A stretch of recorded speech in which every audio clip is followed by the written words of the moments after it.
Hello, this is High Templar. Welcome back to my Total War Rome 2 mechanics videos. We will be talking about the economy today. I did make one video like that quite a while ago, but I wanted to do a new approach. I want to do it a bit faster, a bit more organized, and also in better quality. So, let's start with factions. If you will pick any faction, you will notice that some of the factions have quite significant bonuses to their income. And for example, here, House Uni will have Agrarian Wisdom plus 30% wealth from all agriculture buildings, which seems like it's not a lot, but in certain situations, if you will catch certain places in the world, it will be actually quite significant. Carthage, which has a Phoenician trade heritage, plus 15% wealth from all commerce buildings. And also Bactria, which Silk Road gives also plus 20 wealth from all commerce buildings, which is very, very powerful for Bactria for another reasons I will mention later on. But as you can see, some factions will get just some nice bonuses. Averni, plus 20% wealth from all industrial buildings. Now, both Carthage and Bactria and Averni in this particular cases, these are very, very, very powerful bonuses, whereas in Rome, Unia is you have to play it very right to get it, to get something significant out of this, basically. Alright, so these are faction bonuses. Now let's go for buildings. Whenever you are starting a new campaign, you will be able to build types of buildings will bring you different types of income. It's manufacturing income or mining income. Some will bring commerce. Thank you. But we won't need you. But in general, you have ports which can build only in settlements which have ports, and the ports are the same for both main settlements and smaller settlements. These are exactly the same buildings. And for non-barbaric faction, these are one of the most powerful money makers, because just harbor level 2 brings you 180 commerce, and then you have additional 180 for the 360, and then you have additional 180. So that's quite significant. Now, this also shows some other very important things with buildings. When you are building something, the next level will bring you the same amount of similar amount of bonuses, whichever it is, food or gold or whatever, but there will be some negative things that this building will bring, like with harbor it's -1 food and then it's -4 food. So those negative things will grow faster. This will be not linear or even lower than linear like you have with your bonuses. It will grow faster. So it would seem like those making the highest level buildings just doesn't make sense. And I've seen some people in the internet trying to tell you that just build level 2s, don't grow any higher because it will ruin you. That's obviously not true, and I will explain how it works in a moment. But be mindful that this will take you 1 foot, and this will take additional 3, and this will take additional 4.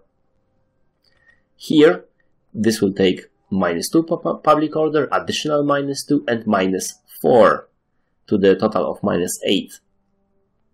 But the foot it brings is 6, 9, and 12.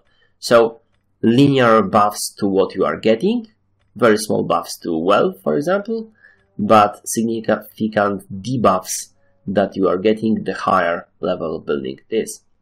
Alright, so these are ports.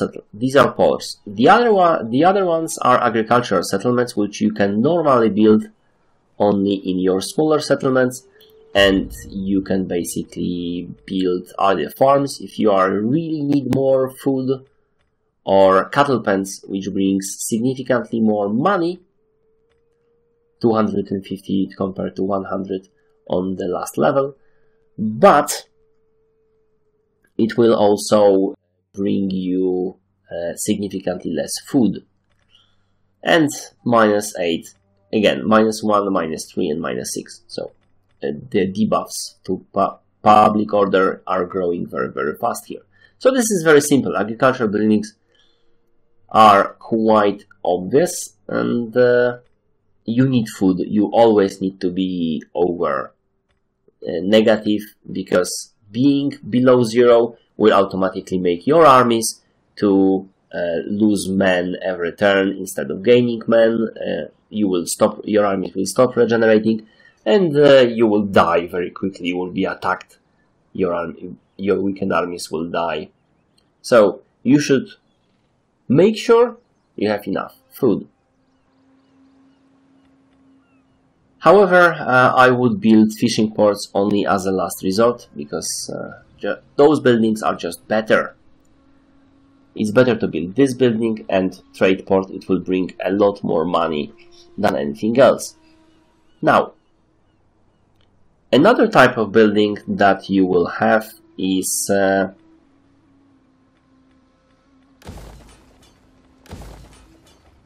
commercial building. Commercial buildings are different in minor settlements than in the main settlement, and you can get very straightforward cultural buildings.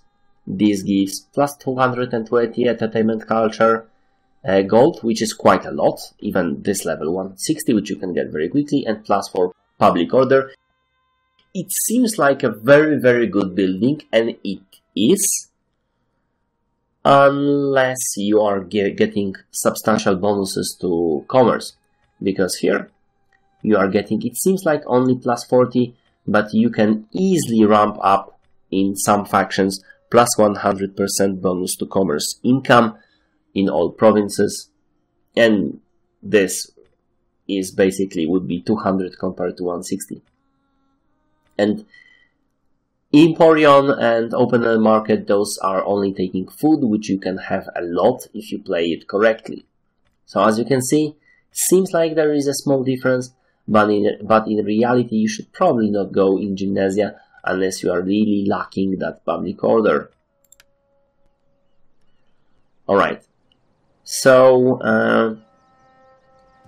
the other building, the buildings in your main settlements for the commerce, you have a lot of options, including library, which will boost your income, and you will get like a minuscule amount of money from culture, but you can also get a slave market, which will boost your industry and agriculture in this province significantly. And I highly recommend that building if you are good in public order, and if you have, like, for example, 4 settlements, or you are building lots of industry or lots of agriculture. It wouldn't make sense to build it if you have like 2 settlements in the province. But slave markers is pretty good. Then you have basically grain market chain, which will give you significant amount of commerce and boost to agriculture, significant boost to agriculture for the entire province. So, like I've mentioned before, your cattle will get even more money, which is very, very good if you, for example, play a Unia family in Rome.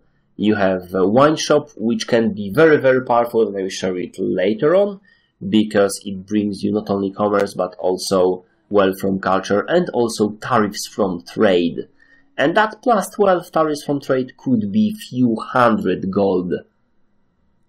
And it would be good to have a wine shop, wine shop in every smaller province that you have. It basically brings you food, some basic commerce from culture, nothing crazy, but experience for a new agents is pretty good. You can build one of those and recruit all the agents there and then tear it down. Satraps, not great.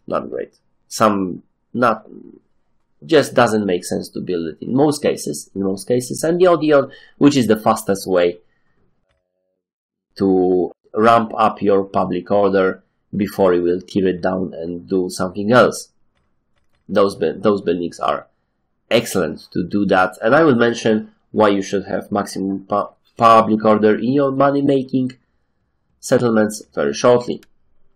Now, the next type of settlement is industrial settlements, and industrial settlements in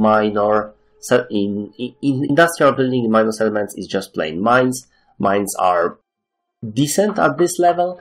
Then you are getting a very small amount on level 2, only 50, and public order is starting to get minus 2 public order could be significant at the start of the game, and then you are getting 300, which is again at level 3. It makes sense to build. If you have access to that technology, it makes sense to build mines because they will bring you significant income, especially if you have any boost to either industry or mining.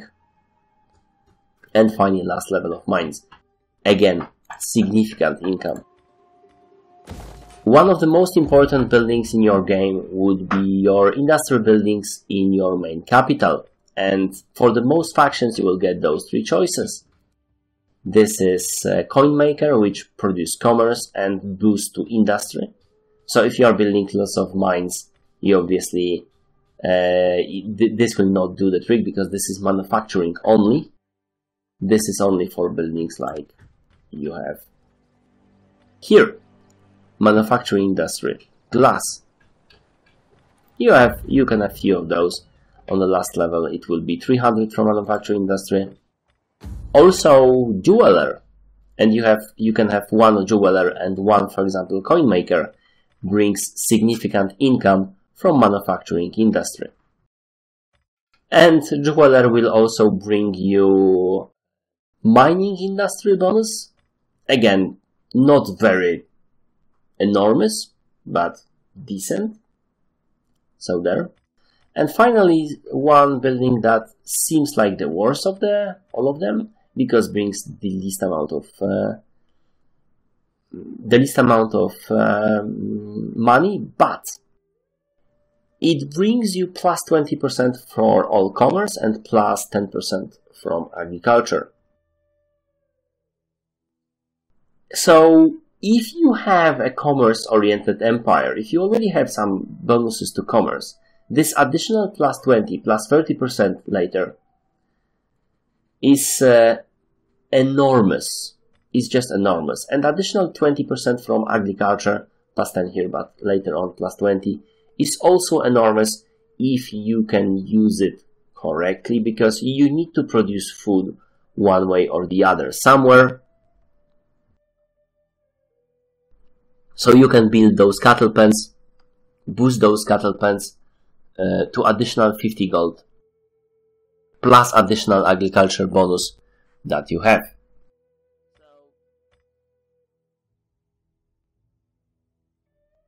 Now let's talk about new type of building, and this is temple.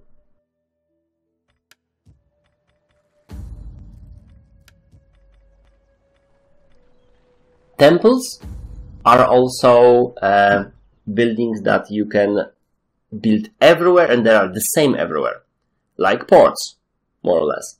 You have many options with temples, but there are few options that will show up everywhere. Every Greek faction will, for example, have Zeus or Hephaestus, but you will always have one temple that will brings you enormous amount of public order, and one main buildings that is, for example, here Zeus, that will bring you plus 16 wealth from all sources.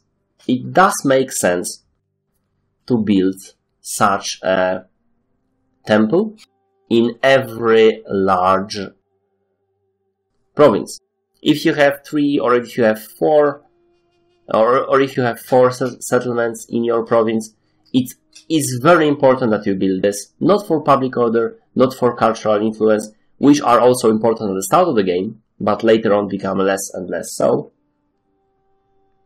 But because they give you just flat bonus to every other income building that you have.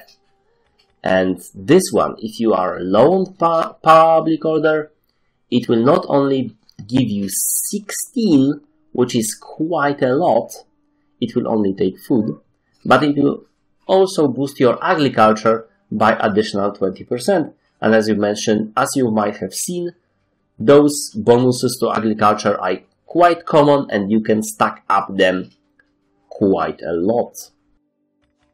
Hephaestus will bring you bonus to industry, so it will make sense to build it in certain provinces when you are focusing to industry, but in most cases it will just be better to build Temple of Zeus. This one brings you also 220 gold, which Zeus do not. So obviously Zeus for larger provinces, Temple of Hephaestus for smaller ones. This brings you some additional research rates, so it makes sense. And this is maritime commerce only, so if you have lots of ports, really just go for Hephaestus, small province, Zeus for large province, or Nymphation if you are very low on public order and you don't want to build any other public order buildings, because Nymphation is excellent for that. It will boost you a lot for a single building, and then you can use all other slots to build buildings that brings you money. Now, so we have covered basically all the types of income and all the types of buildings. Now, what you need to do is specialize your provinces. This province of Syria is one of the richest that you have.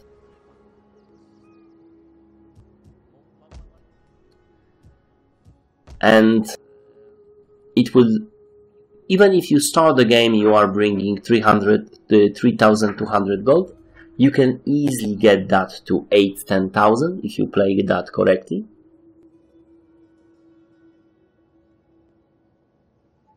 This will give you significant boost to your wealth manufacturing industry.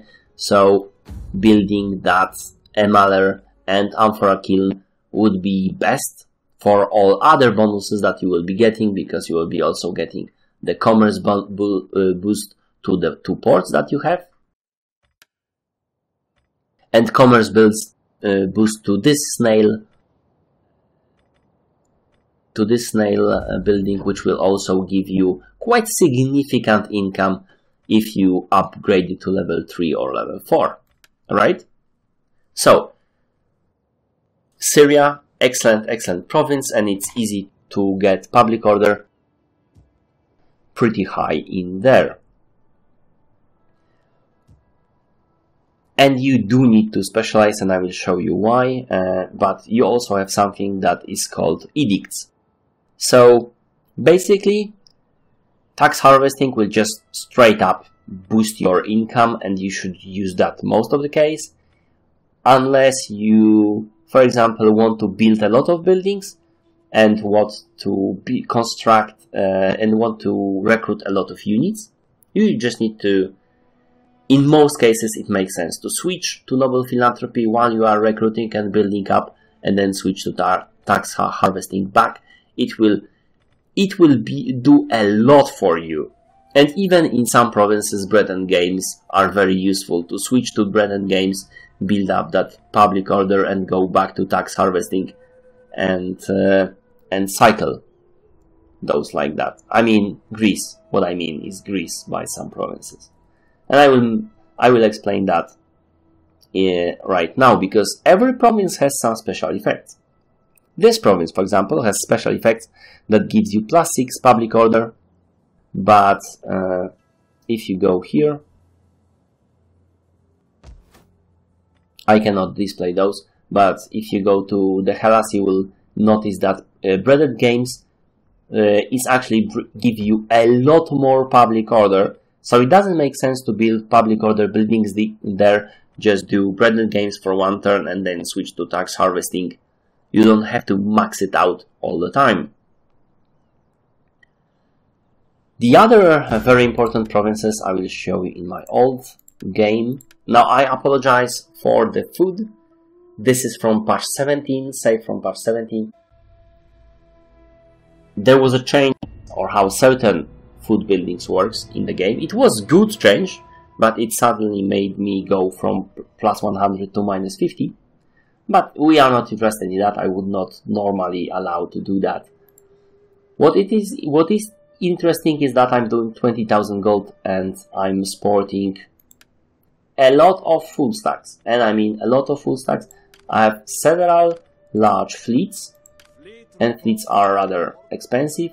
And then I have a lot of full stacks, as you can see, sporting a lot of units, and I still have 20,000 income. And it's not the best. I wasn't min-maxing it to the fullest. This is just a game that I'm doing for me, not for YouTube. Those games usually do slightly better. Your faction's produce can be. Thank you. I'm not interested in that. What is interested is that what I'm right now. I'm getting 33,000 gold, over to 33,000 gold from my taxes in here.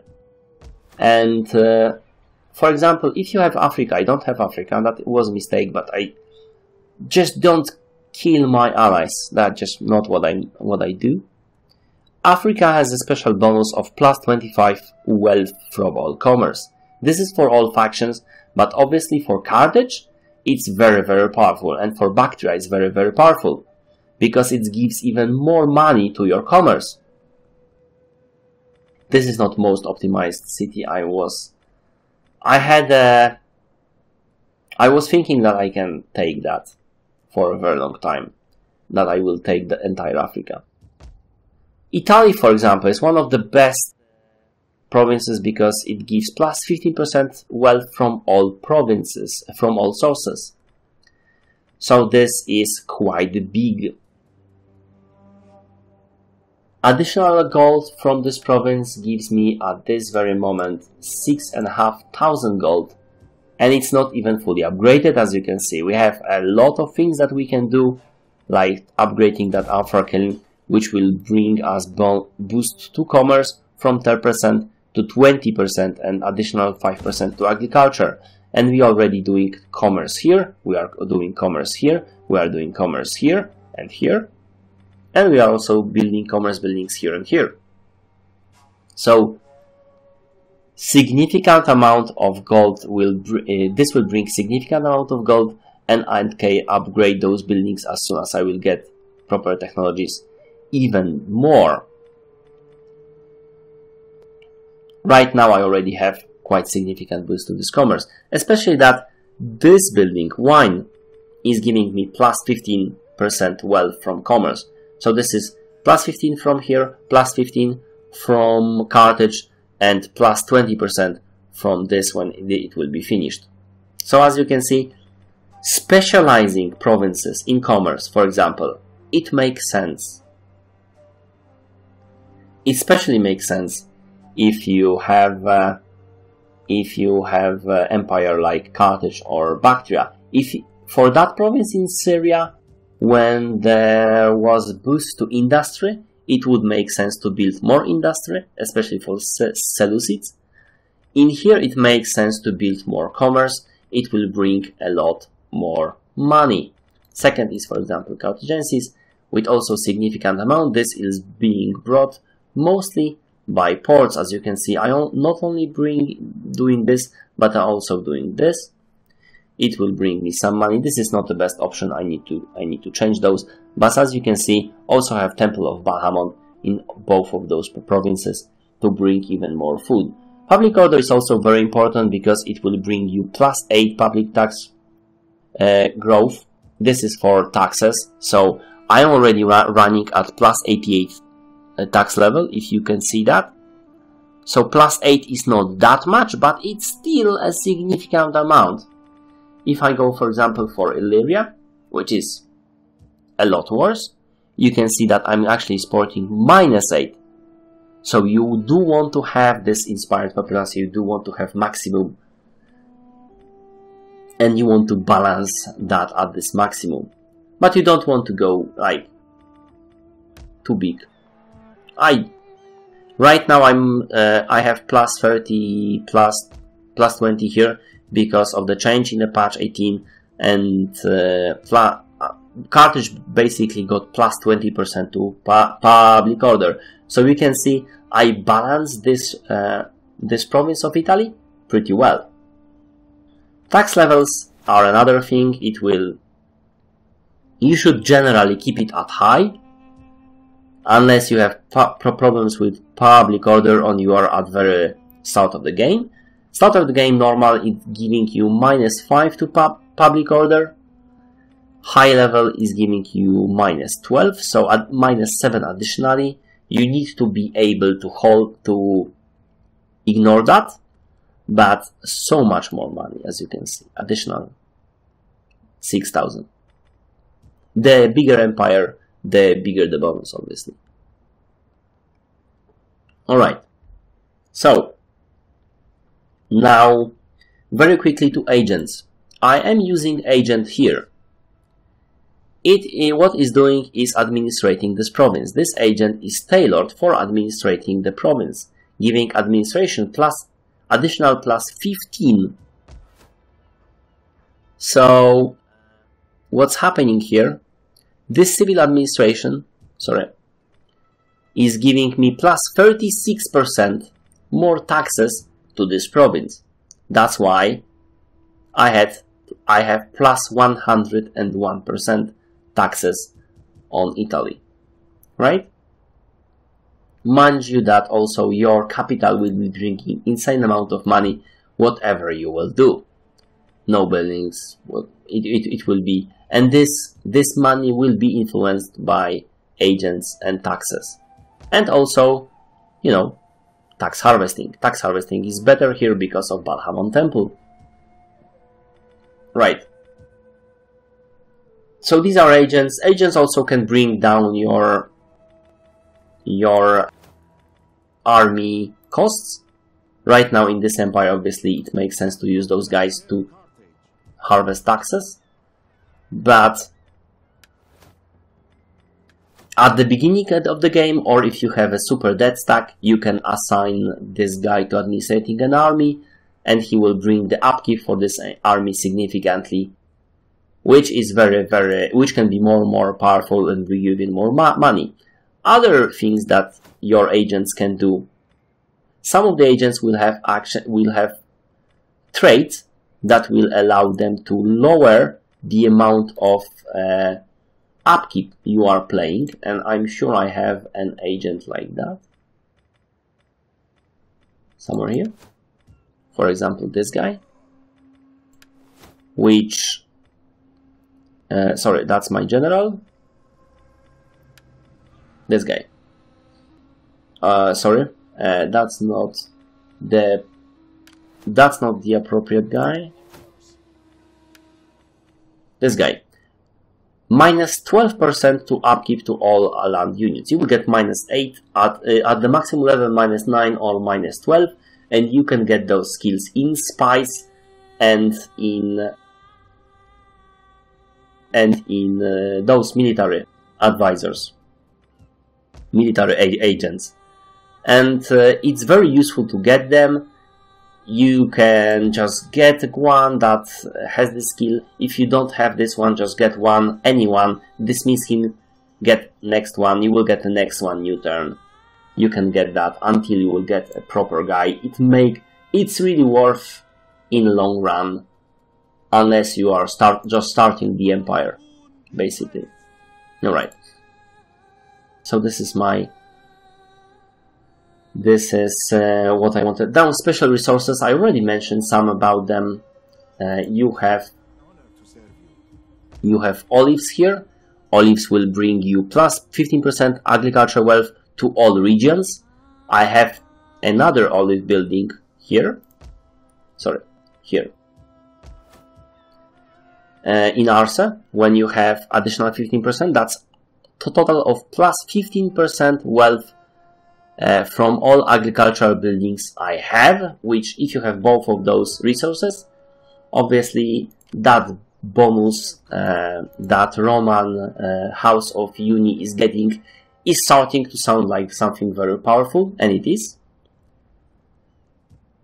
Wine will give boost stuff only for a moment, but there are other very important ones, like food. One that will bring you additional wealth from agriculture, and this is only farming, not the cattle, up to plus 80%, and also lot of food in your province and adjacent provinces, right? But there are two most important resources, and you've seen one already in when I showed you the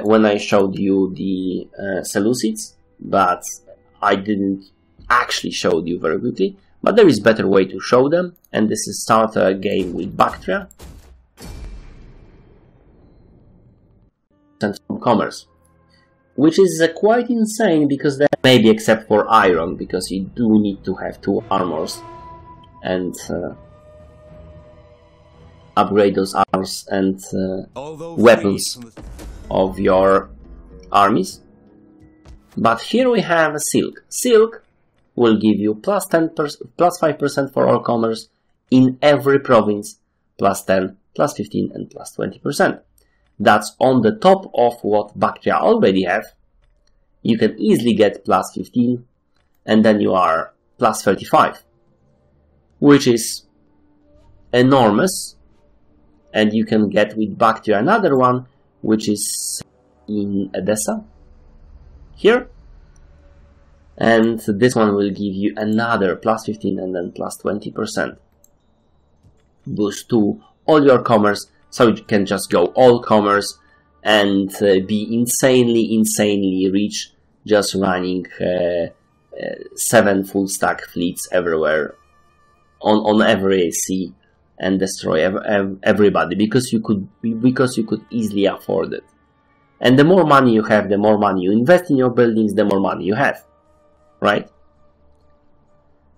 Alright, the other resource is gold, which works the same way but for manufacturing mining, which is funny because this gold mine is also manufacturing mining, so it boosts itself on the maximum level to 840 gold.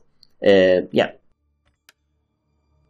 So these are very powerful resources, and you really need to get them. Some other resources will give you public order for your entire empire, which is very nice as well. You don't have to build so many buildings that don't give you boosts, like Nymphations, for example, and Odeons. You sometimes need to start with Odeons, which is, I remind you, this building to get your public order high. So, yeah, this is pretty insane, those resources, and there is several golds here actually on the map. They belong to barbarians, many of them, and they should. I will quickly show you the barbarians.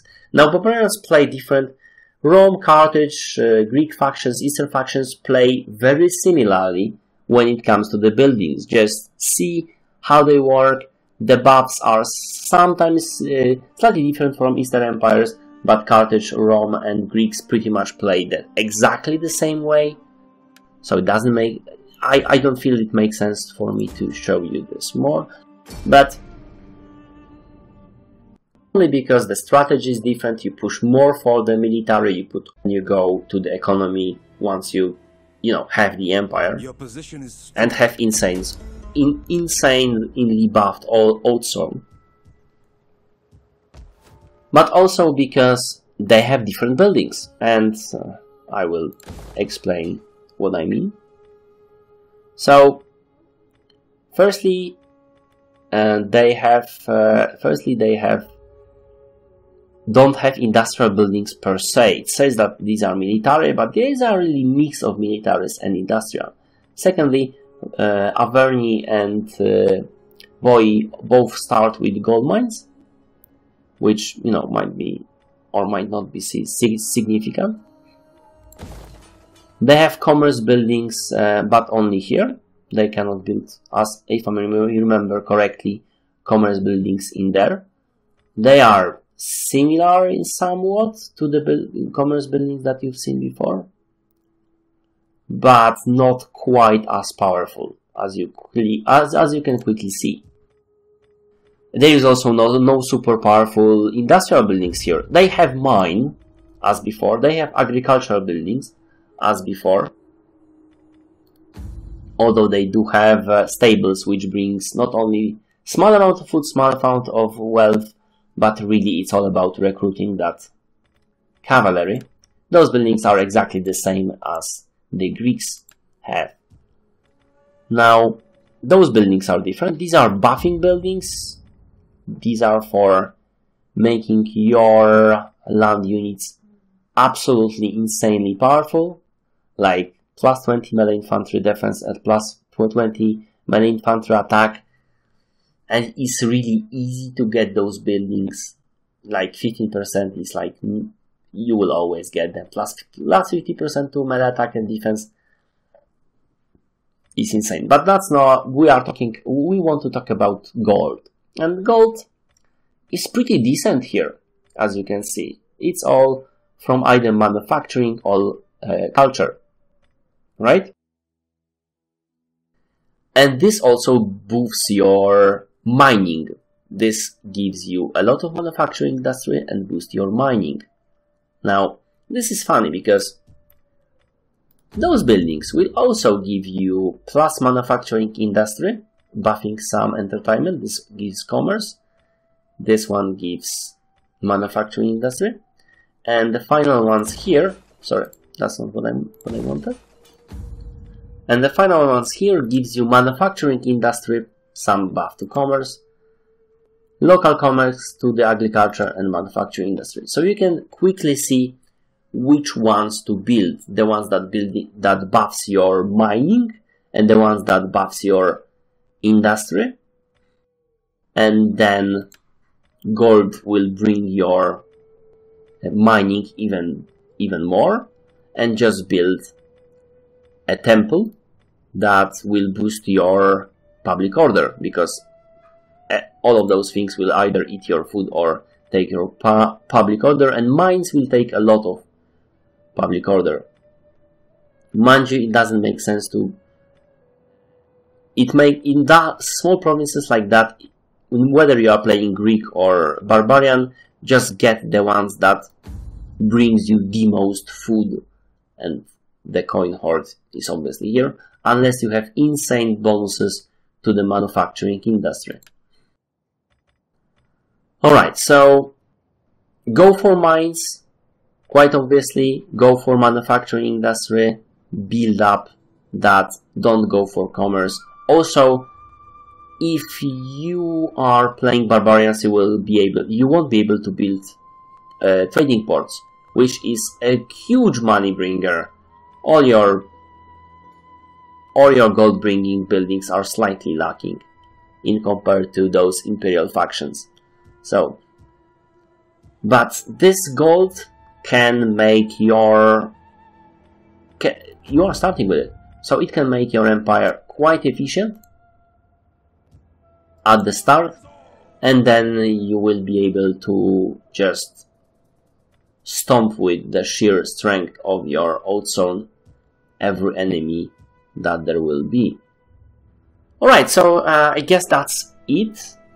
I covered all the topics I wanted. If you have any questions, put those in comments. Thank you for watching, hope you like it, and see you next time.